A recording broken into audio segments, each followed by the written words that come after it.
है, चिरागों को उछाला जा रहा है, हवा पर रौब डाला जा रहा है। हम ही है बुनियाद घर की और हमें ही घर से निकाला जा रहा है। सुप्रभात परमादरणीय प्रधानाचार्य महोदय, नील शील विवेकी निर्णायक मंडल और सभा में उपस्थित सभी गणमान्य सदस्यों, मैं दिव्या आज सदन में उठाए गए विषय तकनीक मानव की तार्किक सोच को बढ़ावा देती है या सोचने की क्षमता को धीमा करती है के विपक्ष में अपने विचार लेकर उपस्थित हूँ। मैं अति सम्मानित निर्णायक मंडल के सदस्यों से यह अनुरोध करती हूँ कि वह गौर फरमाएं। अभी तक जितने भी प्रतिभागियों ने मंच पर आकर अपने विचार रखे हैं, उन्होंने तो केवल तकनीकी लाभ व हानियां ही गिनवाई है, परंतु विषय की मांग तो यह है कि तकनीक हमारी तार्किक सोच को आखिर कैसे प्रभावित करती है। समस्या से समाधान तक तर्क वितर्क कर पहुंचना ही तार्किक सोच है। अब मान लीजिए आप अपने गंतव्य स्थान तक पहुंचने के लिए गूगल नेविगेशन का प्रयोग करते हैं और पाते हैं कि रास्ता बहुत खराब है।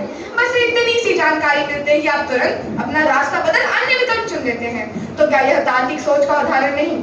सिक्के का दूसरा पहलू तो यह है कि समस्या से समाधान करने वाले तकनीकी संसाधनों, औजारों, मशीनों, एआई रोबोट, लामडा और बेंगलोर में नियुक्त शिक्षक रोबोट्स के हम इतने अधीन हो गए हैं कि फोन किस काम से उठाया था यह तक भूल जाते हैं। आज मौसम के हाल से लेकर सब्जी के भाव तक सब कुछ इंटरनेट पर उपलब्ध है। आपके किसी भी प्रश्न का उत्तर क्षण भर में दे जाते हैं। आज का युवा तो आटे से ज्यादा डाटा हजम कर रहा है। आज से एक सप्ताह पहले माइक्रोसॉफ्ट आउटेज से थम गई थी दुनिया, तो क्या यह निर्भरता की चरम सीमा नहीं? आज हम अपनी रचनात्मक शक्ति, स्मरण शक्ति और एकाग्रता को खोते जा रहे हैं। वहीं इजराइल, फिलिस्तीन और यूक्रेन रूस में तकनीक के बल पर हो रहे हिंसा को क्या आप नजरअंदाज कर सकते हैं? और मेरे मित्र इसे तार्किक सोच को बढ़ाने का साधन कह रहे हैं। यह हमने तृष्णा नहीं तो और क्या है मान्यवर? हमने तो साधन को ही साध्य बना डाला। दक्षिण कोरिया गुमी सिटी काउंसिल के प्रमुख प्रशासन अधिकारी रोबोट केवल 9 घंटे के कार्य दबाव में आत्महत्या कर मृत पाए गए।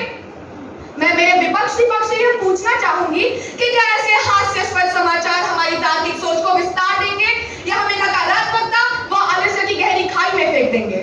अमेरिका के थिंक टैंक पीयू रिसर्च सर्वे में यह स्पष्ट कर दिया गया है कि मानव की सर्वश्रेष्ठ रचना एआई रोबोट कुछ ही दशकों में उसके सामने सबसे बड़ी चुनौती बन सामने आएगी।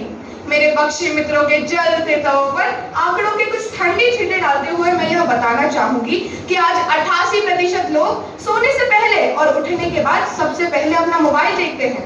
86% इंटरनेट पर फर्जी खबरें पढ़ते हैं। 62% जनता तो सोशल मीडिया पर व्यस्त ही रहती है और 30% युवा कभी न कभी साइबर बुलिंग का शिकार तो पाए ही गए हैं।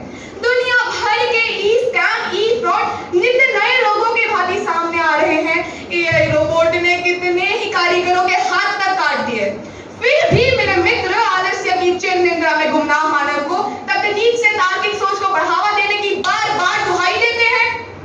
वाह, मुझे तो हंसी आती है इनकी इस कुंठित सोच और विचारधारा पर।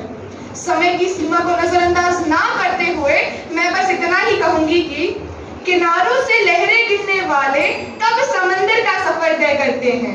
किनारों से लहरें गिरने वाले कब समंदर का सफर तय करते हैं। महज गरजने वाले बादल कब जमीन को तय करते हैं। विषय को बिना समझे पक्ष में आ गए। आप भी क्या गजब करते हैं, आप भी क्या गजब करते हैं। जय हिंद, जय भारत, धन्यवाद।